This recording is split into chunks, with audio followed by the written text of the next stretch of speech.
The Galactic Military Academy of Proxima 7 prided itself on being impenetrable.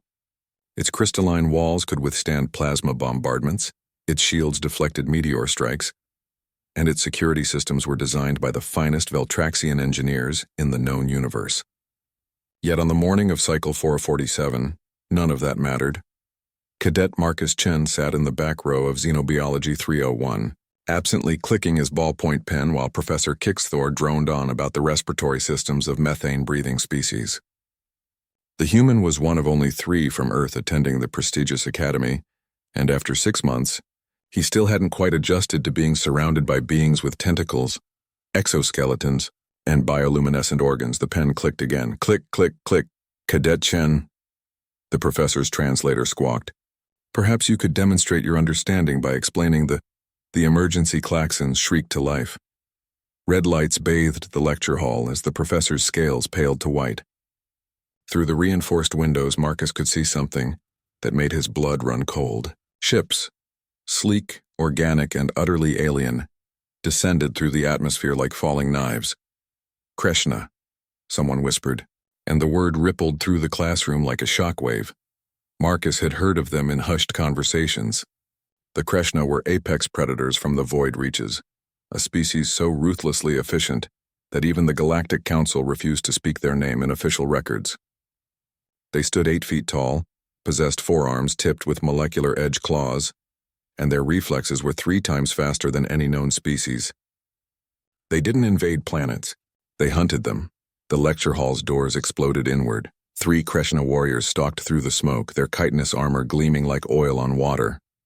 Their mandibles clicked in what Marcus's translator couldn't parse. Either their language was too ancient or it was simply untranslatable hunger. The other cadets scattered.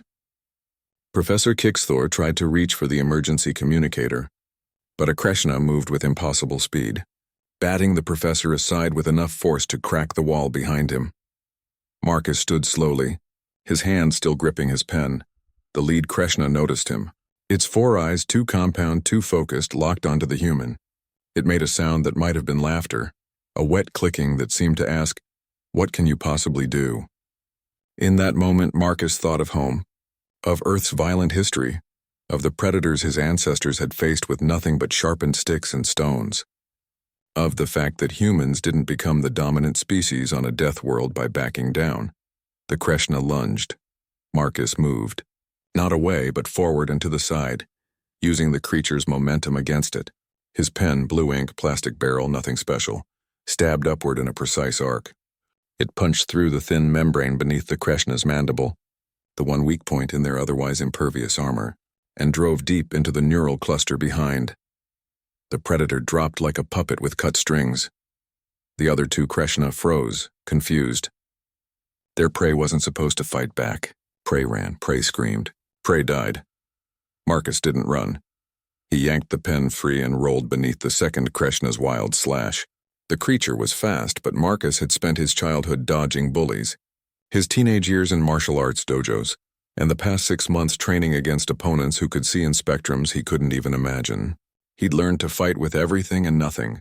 The pen became an extension of his will. He drove it into the second Krishna's auditory canal, twisting as alien ichor sprayed across his academy uniform.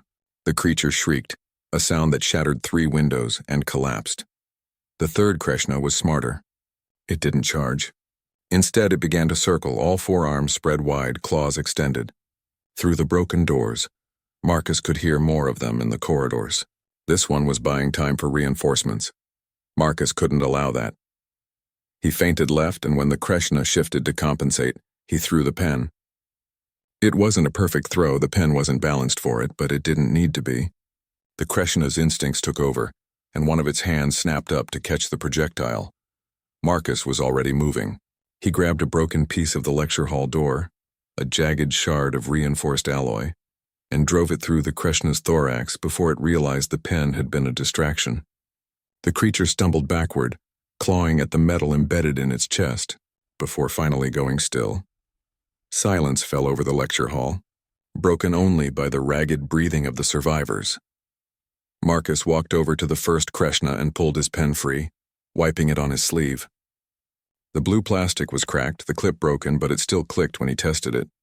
Professor Kixthor stared at him with all 6 of his eyes. How?